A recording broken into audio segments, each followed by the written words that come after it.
cuando ustedes se han dado cuenta, he tenido pues alguna especie de ahogo, ahora pues por la misma situación de estar hablando, de estar manteniendo el vocabulario, y pues como que nos permite, nos perjudica, ¿verdad?, en la garganta, pero únicamente. De lo contrario, no nos hemos enfermado, hemos considerado tener todas las medidas, porque sí es importante pues evitarlo. Es una enfermedad muy difícil, y espero que sea ustedes o alguno de sus familiares ya padecieron de este virus tan maligno, pues que se cuiden y que tomemos todas las consideraciones y recomendaciones médicas. Bueno, vamos a iniciar con el curso, con la clase, y estamos en la semana número 14, para quienes apenas se acaban de incorporar, semana número 14, clase número 14, y vamos con el procedimiento contencioso administrativo y pues también, ¿verdad?, contencioso tributario. Sabemos que el tributario hace uso del procedimiento administrativo para poder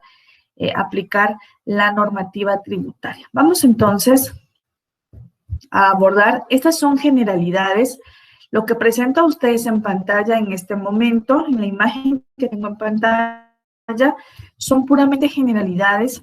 Yo les pido que vayan tomando en cuenta, porque en la medida en que vayamos desarrollando cada uno de las etapas del procedimiento, se van a dar cuenta ustedes que todos estos aspectos son relevantes.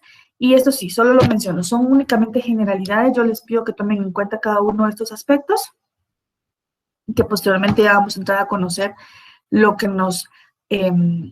pues lo que preceptúa el Código Tributario en los artículos específicos para poder abordar este procedimiento tributario.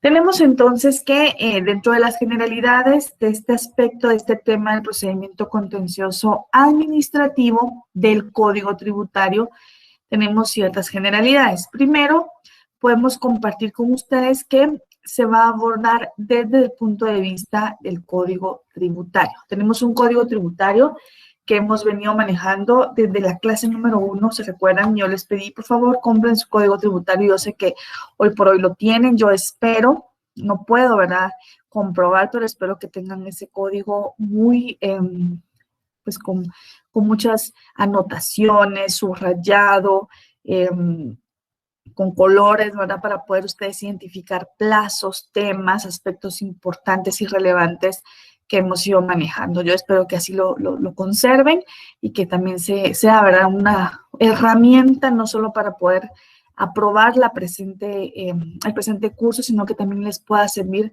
para la vida. Sabemos que las leyes, que los códigos, que las normas legales sufren modificaciones y reformas, y ustedes tienen que estar pendientes de cada uno de ellos. Sin embargo, van a recordar que cuando ustedes hagan uso, ¿verdad?, por alguna consulta que tengan de sus códigos, ustedes se recuerdan inmediatamente del momento en que ustedes iniciaron el estudio de ese código, y van a recordar con mucho sentimiento bueno y positivo pues estas clases que hemos podido compartir de forma virtual dadas las circunstancias. Vamos entonces a mencionar que tenemos un código tributario con el decreto número 6-91, y podemos mencionar que este procedimiento contencioso administrativo, que lo vamos a abordar desde el punto de vista tributario, se encarga de los conflictos administrativos que sean tributarios. Otra de las generalidades es que para poder iniciar, presentar acciones, ¿verdad?, para poder poner en movimiento al órgano que corresponda, pues a través de este procedimiento tenemos un plazo, un punto de partida como aspecto relevante, muy importante. Este lo colocaría yo con color rosado. Es de 30 días, ya lo vamos a entrar a conocer en el artículo número 161 del Código Tributario. Requisitos, podemos compartir entonces que en lo insubsanable por estar suspendido, pues se aplica directamente la ley de lo contencioso administrativo. Denominación, tenemos una denominación, tenemos un fundamento legal, siempre el artículo 161 del Código Tributario.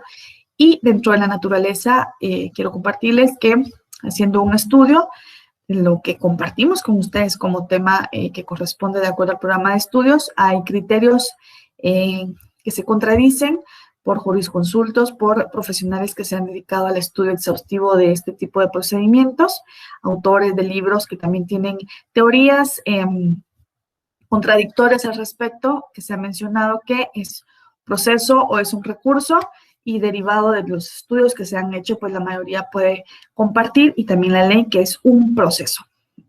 Vamos entonces a mencionar, esto es muy importante, necesito que ustedes pongan mucha atención porque recordemos que al final de la clase tenemos una serie de preguntas y yo siempre voy dando ese tipo de tips para que ustedes vayan más o menos identificando las respuestas y se les facilita, pues ustedes están muy cargados, tienen una serie de cursos, ¿verdad? Que me imagino que tienen una amplia y buena cantidad de contenido para poder estudiar. Estamos a escasas semanas de poder terminar el semestre y ustedes tienen que prepararse no solo para poder aprobar el semestre y los cursos correspondientes, sino para poder aprender, que será entonces su herramienta principal para poder ejercer la profesión que ustedes van a poder mantener. Tenemos entonces la vía judicial y podemos compartir que en la vía judicial, en lo contencioso administrativo tributario, se desarrolla en única instancia ante la Sala de la Corte de Apelaciones del Tribunal Contencioso Administrativo. Voy a repetir esto porque es muy importante. La vía judicial en lo contencioso administrativo tributario se desarrolla en única instancia. ¿Cuántas instancias? Única instancia ante la Sala de la Corte de Apelaciones del Tribunal Contencioso Administrativo. Procedencia. ¿Cuándo procede este tipo de procedimientos? Procede cuando la resolución haya causado estado, también procede cuando vulnere un derecho contemplado en la ley y al mismo tiempo se ha considerado que este tipo de procedimiento procede si es persona jurídica y debe de acreditarse directamente con mandato con representación. Para mis estudiantes de la carrera de Ciencias Jurídicas y Sociales, yo considero que se familiarizan inmediatamente con esta figura jurídica del mandato, considerando que es un contrato que regula nuestro Código Civil, ¿verdad? Y que ustedes también llevan este curso. Pues es un contrato, ¿verdad? Por el que una persona, pues, le otorga cierta representación a otra para que valga la redundancia, los representa algunas acciones. Este tipo de representación puede ser general, ¿verdad? O específica, y sabemos entonces que se debe de acreditar con un mandato específico si conlleva lo que es la vía judicial a través del procedimiento contencioso tributario. Ahora sí, vamos a tener una definición. Por favor, tomemos en cuenta esta definición importante. ¿Qué es el procedimiento contencioso administrativo tributario? Definición, para que ustedes lo tomen en cuenta. Y podemos compartir entonces que es un procedimiento administrativo regulado en el Código Tributario. Esto es muy importante. Yo les pido que pongamos mucha atención a esta definición, porque de ello deriva que nos quede muy claro cada uno de los aspectos que vayamos a desarrollar consecutivamente en esta hora. Es un procedimiento administrativo regulado en el Código Tributario, mediante el cual los deudores tributarios considerados como terceros pueden impugnar actos emitidos, ¿verdad?, por la administración tributaria que afecten sus derechos e intereses. Se inicia a instancia de parte. Estos dos aspectos son muy importantes, tanto la primera definición que tenemos como esta segunda parte, ¿verdad? Cuando se hace constar o se menciona que se inicia a instancia de parte. ¿Por qué? Porque efectivamente debe de existir un interés directo por parte del interesado para poder poner en movimiento o iniciar una acción de esta índole con el objetivo de poner en contexto al órgano competente y poder solicitar que se resuelva favorablemente en virtud de que, pues, impugna un acto emitido por la administración tributaria que afecta directamente sus derechos y sus intereses. Esta es la definición. La última parte les pido que la anoten, en donde ustedes estén llevando la secuencia de todo lo que compartimos en la clase. Se inicia a instancia de parte.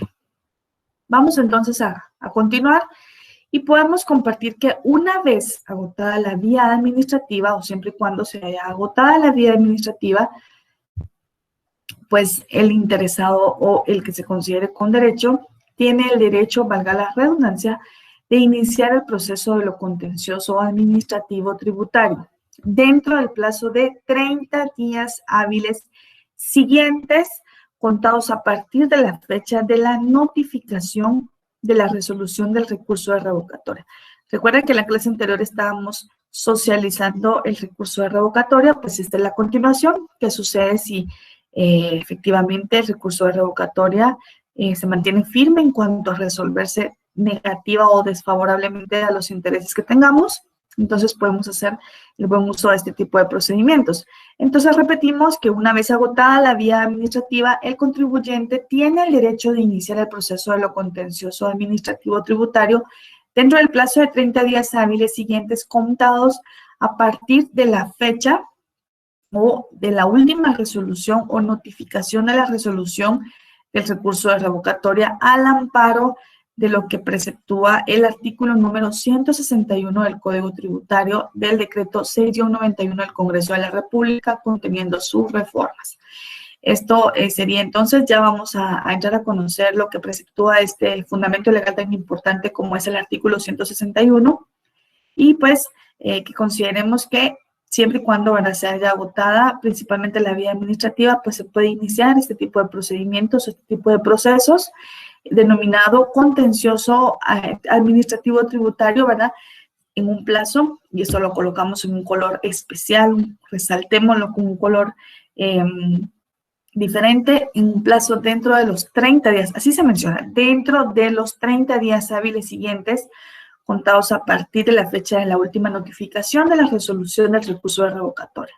Fundamento legal, artículo 161 del Código Tributario. Más adelante le vamos a dar lectura a este artículo conforme vayamos conociendo cada una de las etapas de este tipo de procedimiento. Voy a cambiar la imagen, voy a cambiar ahorita la imagen y podemos compartir siempre ciertas generalidades. Yo les pido que ustedes tomen en cuenta cada uno de estos aspectos porque en base a ello, pues podemos mencionar que hacemos las preguntas de estudio que dejamos al final para cada uno de ustedes y pues que es importante que ustedes puedan manejar todo el tema en cuanto a este tipo de procedimientos. Tenemos entonces lo relativo a que el proceso de lo contencioso administrativo, ¿verdad?, es un proceso de conocimiento. Esto también, por favor, lo vamos a subrayar con otro color. ¿Qué tipo de proceso es el proceso de lo contencioso administrativo? Pregunta de la jornada. Es un proceso de conocimiento. ¿Por qué se menciona? ¿Por qué se dice? ¿Por qué se hace constar o por qué se puede manifestar que el proceso de lo contencioso administrativo es un proceso de conocimiento? Entonces podemos compartir que toda vez que tiene por finalidad obtener una resolución declarativa al caso concreto sometido a juicio. Esta es la respuesta porque es un proceso de conocimiento, porque tiene como finalidad obtener una resolución declarativa a un caso concreto sometido a juicio, dentro de la vía administrativa, claro. Podemos compartir entonces que nuestra Carta Magna, ¿verdad?, nuestra Constitución Política de la República de Guatemala, a través del artículo 221, regula el control de la legalidad.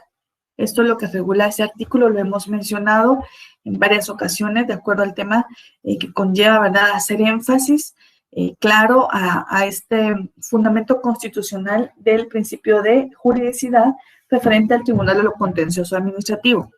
Entonces, podemos mencionar que Tribunal de lo Contencioso Administrativo, su función es de contralor de la juridicidad de la administración pública y tiene atribuciones para conocer en caso de contienda por actos o resoluciones de la administración y de las entidades descentralizadas y autónomas del Estado. Contra las resoluciones y autos que pongan fin al proceso puede entonces interponerse el recurso de casación. Recuerdan ustedes que en la clase anterior estábamos socializando lo que era el recurso de casación, hicimos énfasis en cuanto a ello y también fue una pregunta de las que dejamos en la jornada anterior.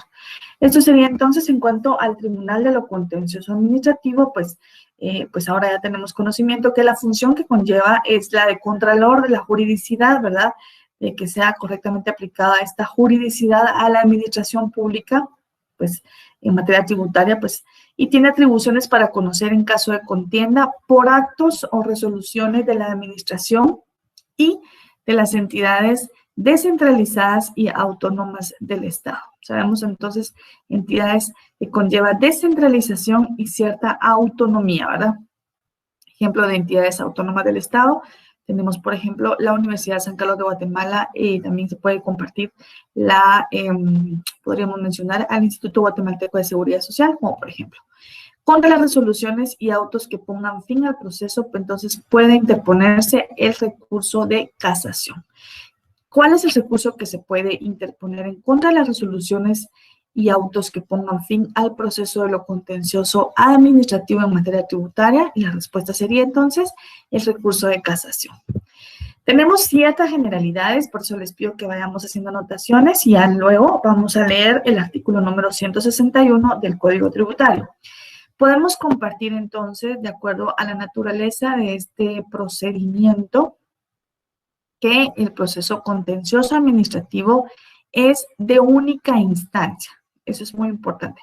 Es de única instancia y su planteamiento no tiene efectos suspensivos, salvo casos excepcionales que el tribunal decida. Esto es para que lo tomemos en cuenta. Es de única instancia y su planteamiento no tiene efectos suspensivos, salvo casos excepcionales que el tribunal decida. Como punto número 2, podemos compartir que, de acuerdo a lo que se establece referente a su procedencia, en caso de contienda, ¿verdad? Procede en caso de contienda por actos o resoluciones de la administración tributaria y también por silencio administrativo negativo.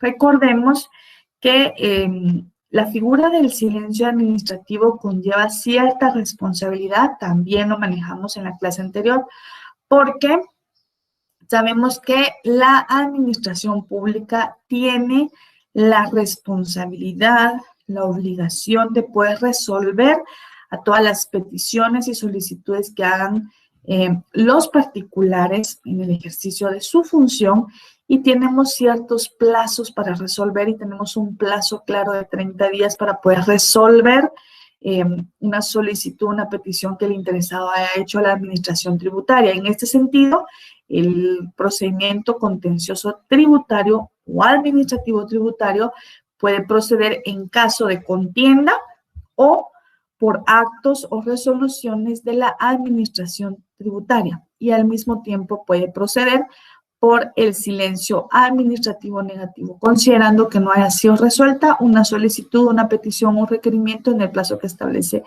la ley de lo contencioso administrativo. Tenemos entonces como tercer apartado, condición de la resolución. ¿Cuál sería la condición de la resolución para poder iniciar este procedimiento? Que haya causado estado. Este es un requisito sine qua non, mencionamos los profesionales del derecho, ¿verdad? O los estudiantes, considerando que es un requisito sin el que no podría darse la procedencia de este recurso, de este procedimiento. Que haya causado estado y que vulnere un derecho del contribuyente reconocido por la ley. Que un derecho que le corresponda al contribuyente haya sido vulnerado y que esté claramente reconocido por la ley, reglamento o alguna resolución anterior. Este es un requisito muy importante para tomar en cuenta dentro de lo que conlleva el poder establecer en qué condición debería estar la resolución que permita o que dé como punto de partida la oportunidad de poder iniciar el proceso contencioso tributario. Primer condicionante es que haya causado estado esa resolución y que al mismo tiempo vulnere un derecho del contribuyente que esté reconocido por una ley, por un reglamento o por una resolución anterior. Son tres generalidades muy importantes: la naturaleza, la procedencia, cuando procede, y la condición de la resolución. ¿En qué estado debe estar la resolución? ¿Cuál es la naturaleza del procedimiento o del proceso contencioso administrativo? Ya sabemos que es de única instancia, no tiene efectos suspensivos, a excepción de que el tribunal así lo decida. Procede, ¿verdad?, en caso de contiendas por actos o resoluciones de la administración tributaria y por el silencio administrativo, tomando en cuenta que una petición, un requerimiento del particular no haya sido resuelto en el plazo correspondiente, y la resolución que permita poder iniciar este procedimiento debió haber causado Estado y que vulnere un derecho del contribuyente que esté debidamente reconocido por la ley, algún reglamento o por una resolución anterior. Vamos a avanzar porque el tiempo siempre nos queda corto en este curso tan importante. Personalmente, lo que conlleva la rama del derecho tributario, con esta unión que tiene con el ámbito fiscal, bancario, administrativo, es muy interesante, ¿verdad?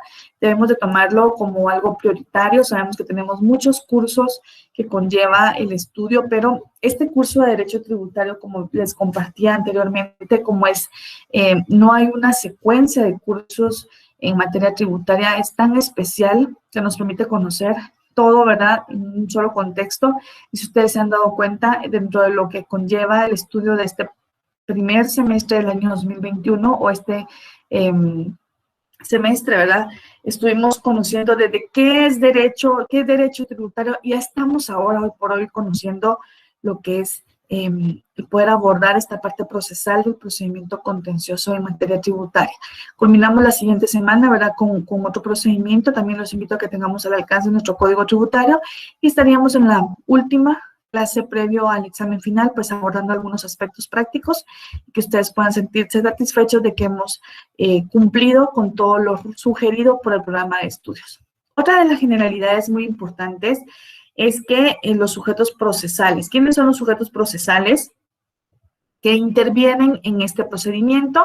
Es el contribuyente, la Superintendencia de Administración Tributaria, la Procuraduría General de la Nación y personas que tengan interés legítimo. Cuando hacemos mención al contribuyente y a la Superintendencia de Administración Tributaria, sabemos que el contribuyente, pues, es el sujeto pasivo de la relación jurídico-tributaria. ¿Se recuerdan ustedes cuando estuvimos socializando esa clase? Yo no la olvido porque fue una de las clases con las que más me siento satisfecha. Y la Superintendencia de Administración Tributaria es el sujeto activo de la relación jurídico-tributaria que tiene las facultades que le ha otorgado el sistema de la administración tributaria para poder dedicarse y responder directamente por ese tipo de procedimientos. Y también se hace mención a la PGN o Procuraduría General de la Nación por que se le corre audiencia para que se pronuncie con relación a este tipo de procedimientos, considerando la injerencia que tiene como profesionales en la materia, ¿verdad?, de conformidad con también los intereses del Estado de Guatemala. Y también, pues, menciona personas que tengan algún interés legítimo en ese tipo de procedimientos. ¿Cuál es la caducidad de la instancia? Esta institución se da por el transcurso de 3 meses sin que el demandante, eso tomémoslo en cuenta, se provoca la caducidad de la instancia por el transcurso de 3 meses sin que el demandante, ¿verdad?, promueva el proceso. Entonces, quiere decir, pues, como tenemos una frase muy especial dentro de nuestro lenguaje, el jurídico, pues, caduca la acción, prescribe el derecho. Sabemos entonces que si no se inicia con una acción de esta índole, entonces se da la caducidad de instancia por el transcurso de 3 meses sin que el demandante promueva el proceso cuando sea necesaria la gestión de parte, contándose a partir de la última actuación judicial. Desde la primera imagen que compartimos en esta presentación, pudimos darnos cuenta que una de las generalidades muy especiales es que se da y se inicia a instancia de parte. Y también se puede compartir que la caducidad de instancia debe ser declarada de oficio o a solicitud de parte. En cuanto a la demanda, podemos compartir que es el acto procesal que le permite al contribuyente hacer valer su derecho ante el órgano jurisdiccional. ¿En qué consiste entonces la demanda? Es ese acto procesal, ¿verdad?, que le va a permitir al sujeto pasivo, al contribuyente, al interesado, hacer valer un derecho y que se le declare como tal ante un órgano jurisdiccional competente. Generalidades de este procedimiento muy interesantes, muy dinámicas. Vamos a continuar entonces y tenemos el emplazamiento. Esta fase, conocida como emplazamiento, consiste en notificar y fijar el plazo de 15 días comunes a las partes para que comparezcan. Si la demanda cumple con todos los requisitos de ley, pues la sala procederá a pedir los antecedentes directamente a la Superintendencia de Administración Tributaria. En cuanto a las actitudes del demandado, podemos compartir que previo a contestar la demanda puede interponerse las excepciones previas dentro del 5.º día del emplazamiento. Si tenemos entonces que el emplazamiento es de 15 días, pues dentro de las actitudes del demandado se pueden interponer las excepciones previas dentro de los primeros 5 días de esos 15 días del emplazamiento. Las excepciones previas se deben de tramitar por una vía o en cuerda separada conocida como vía incidental. Eso subráyalo, por favor, con otro color, porque se tramitan por la vía incidental. También podemos mencionar que una vez declaradas estas, sin lugar, las excepciones previas, procede entonces contestar la demanda dentro del plazo de 5 días siguientes al de la notificación de la resolución del incidente. Y en cuanto a las actitudes del demandado, tenemos una figura conocida como rebeldía, que esta es una de las actitudes que pueda tomar el demandado, ¿verdad? Y procede cuando transcurrido el plazo del emplazamiento, que sabemos que es de 15 días comunes a las partes, tal como lo tenemos en el primer apartado de esta imagen. Dentro del transcurrido el plazo del emplazamiento, la parte no ha contestado la demanda, por lo que se tendrá por contestada negativamente. Se tiene por contestada negativamente. Emplazamiento, actitudes del demandado. Dentro de las actitudes del demandado tenemos como primer apartado la rebeldía y vamos a conocer también otra actitud que es la contestación de la demanda y podemos compartir que las partes pueden contestar negativa o positivamente la demanda. ¿Cuáles son las dos formas en que pueden contestar las partes la demanda? Forma negativa o positiva. Cuando se contesta negativamente, debe razonarse en cuanto a sus fundamentos de hecho y también de derecho. Agotada esta fase, ya no se puede modificar o ampliar la demanda. Esto es muy importante para que lo tomemos en cuenta. En cuanto a una figura conocida como excepciones perentorias, estas se deben interponer en el memorial de contestación negativa de la demanda y son resueltas en sentencia. ¿En qué plazo o en qué momento procesal se resuelven las excepciones perentorias? Pues entonces podemos responder que estas o las excepciones perentorias se resuelven en sentencia. En cuanto a los medios de prueba, podemos compartir que esta fase es una de las más importantes del proceso, toda vez que consiste en abrir el plazo de 30 días, ¿verdad?, con la finalidad de probar los hechos controvertidos y también hacer uso del fundamento de derecho. Contestación de la demanda, excepciones perentorias y la apertura a prueba. Vamos a continuar. Tenemos entonces la parte, ¿verdad?, especial de la vista y auto para mejor fallar y culmina con la sentencia y luego le damos lectura a lo que establece el artículo 161 del Código Tributario. Vista y auto para mejor fallar. Podemos compartir entonces que, espero que lleven la secuencia. Una vez vencido el periodo de prueba, ya mencionamos por el plazo que se abre a prueba, que dice la imagen, ¿verdad?, que se abre por 30 días, se señala día y hora para la vista. Así se denomina esta etapa procesal, para que las partes presenten sus alegatos finales y al mismo tiempo hagan el pronunciamiento de sus conclusiones. El auto para mejor fallar procede una vez haya transcurrido la vista, que tiene por finalidad realizar las diligencias que sean necesarias para determinar el derecho de las partes, que se efectuará con citación de parte para respetar el principio del debido proceso, que es muy importante y es uno de los aspectos más relevantes en este tipo de trámites. Y por último tenemos entonces la sentencia, ¿verdad?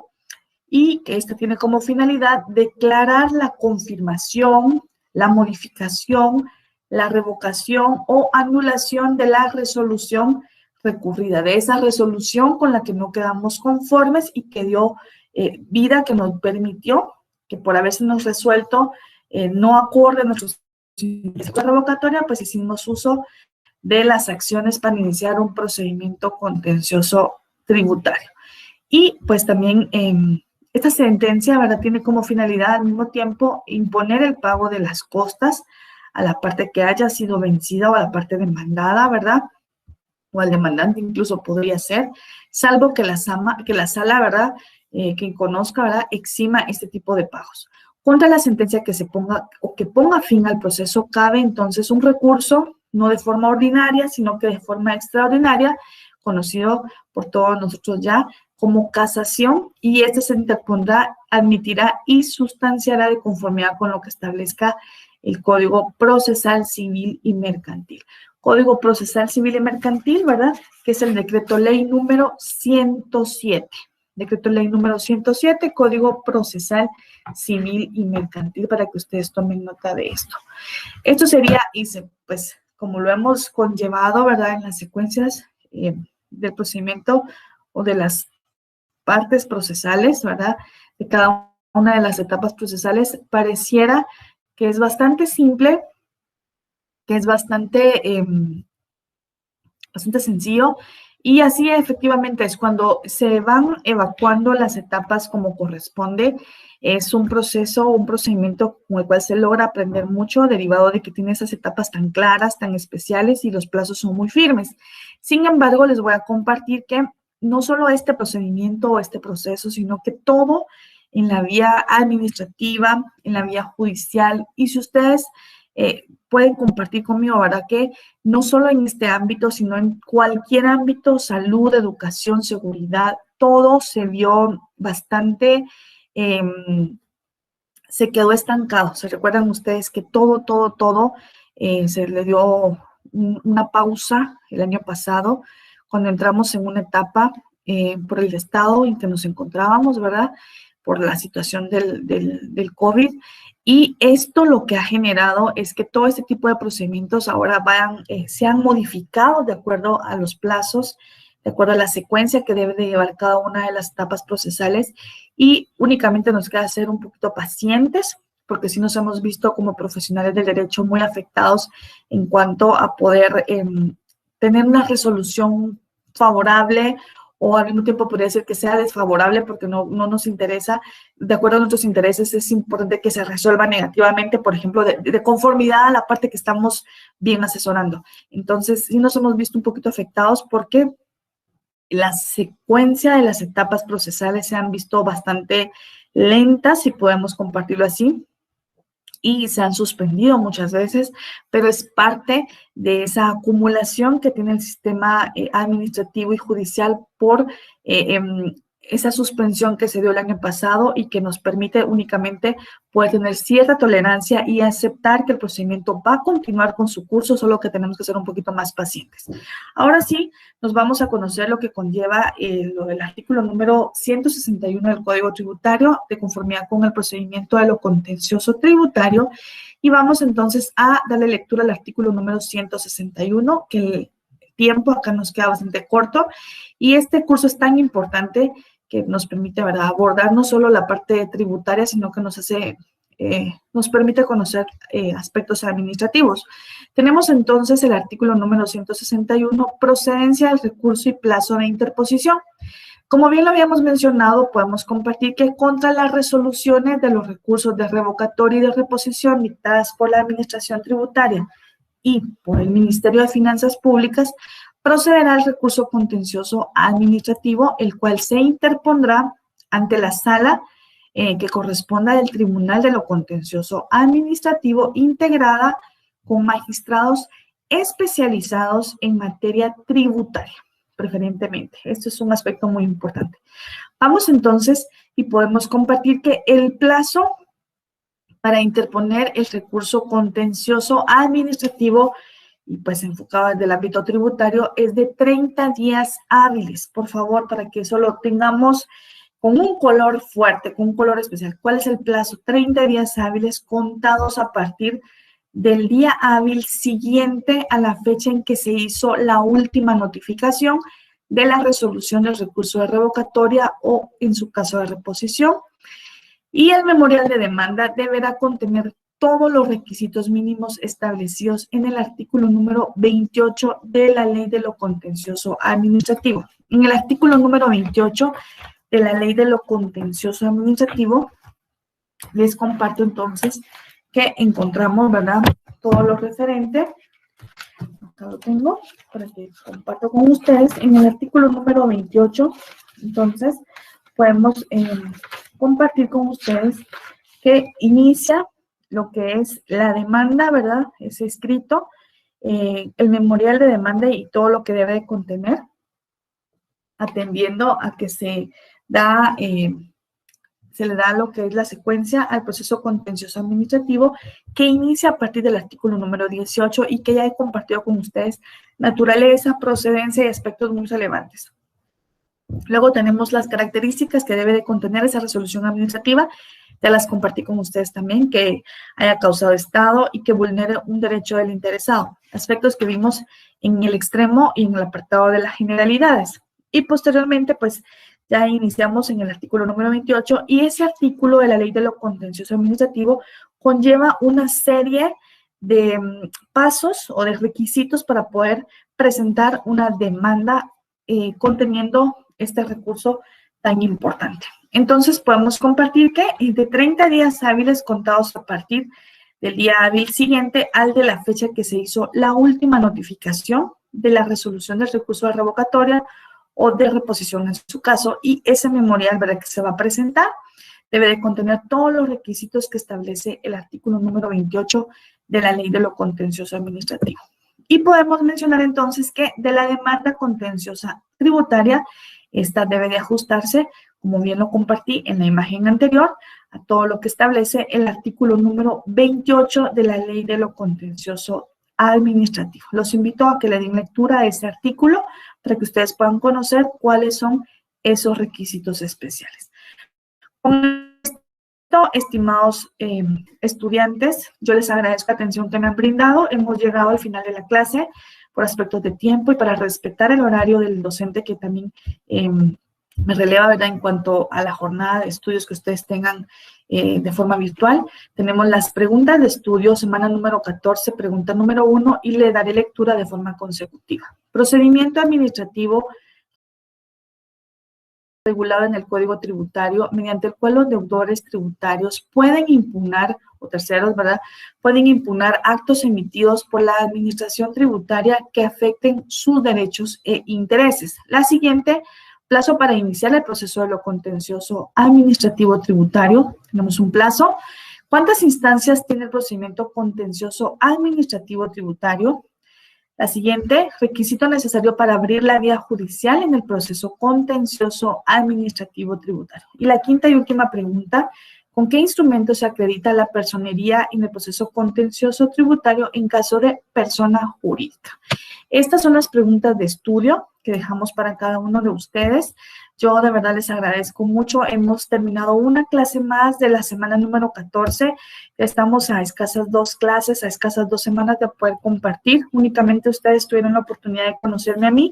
Yo no he tenido la oportunidad de conocer a cada uno de ustedes, pero les deseo muchos éxitos en la carrera que ustedes han elegido. Recuerden que muchas personas confían en ustedes y tienen una esperanza muy grande en que ustedes se profesionalicen muy pronto, que ustedes sean unas personas de éxito, pero no olvidemos, ¿verdad?, que todo esto lo podemos conseguir siempre si encomendamos cada uno de nuestros proyectos a Dios. Vamos entonces a compartir en una próxima. Les deseo lo mejor. Hasta la próxima.